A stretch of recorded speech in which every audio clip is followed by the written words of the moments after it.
अभिमन्यु ने कहा, तब कम से कम इतना करो कर्ण कि जब तुम अर्जुन से मिलो तो उसे मेरा प्रण बता देना। और तुम मेरी एक बात याद रखना, मैं मरा नहीं हूं काका, मैं तुम्हारी आत्मा में जिंदा हूं। कुरुक्षेत्र की उस भूमि पर केवल एक योद्धा नहीं मरा, बल्कि एक सत्य जीवित हुआ जो कर्ण को भीतर से तोड़ गया पर उसे मानव बना गया।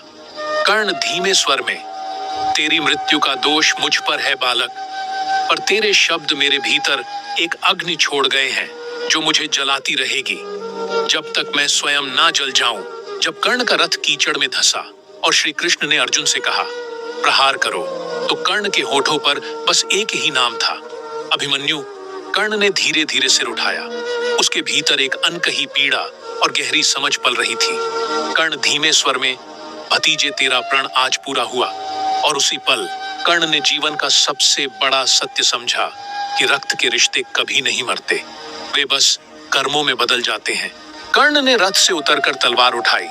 उसकी आंखों में आंसू और दृढ़ता का मेल था। वह जान गया कि युद्ध केवल विजेताओं और पराजित के बीच नहीं, बल्कि सत्य और धर्म के बीच है। महाभारत के इतिहास में यह प्रसंग कहीं लिखा नहीं गया, पर कुछ प्राचीन ग्रंथों में इसका उल्लेख मिलता है कि कर्ण मृत्यु से पहले वह बार बार अभिमन्यु का नाम ले रहा था। अभिमन्यु ने अपने मरते हुए क्षणों में जो सच बताया वो यह था कि युद्ध और वंश का गर्व व्यर्थ है अगर मनुष्यता खो जाए।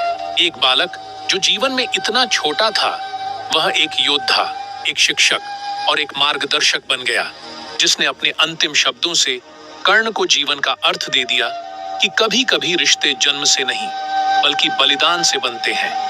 अभिमन्यु ने मौत को पाया, पर कर्ण को जीवन का अर्थ दे गया। यह केवल एक युद्ध नहीं था, यह सत्य, प्रेम और मानवता की जीत थी। और यही संदेश भी है कि जीवन की महानता केवल विजय या रक्त में नहीं, बल्कि उस साहस और प्रेम में है जो हम दूसरों के लिए जीते हैं। अभिमन्यु का बलिदान केवल युद्ध की घटना नहीं रह जाता, बल्कि कर्ण और अर्जुन के जीवन में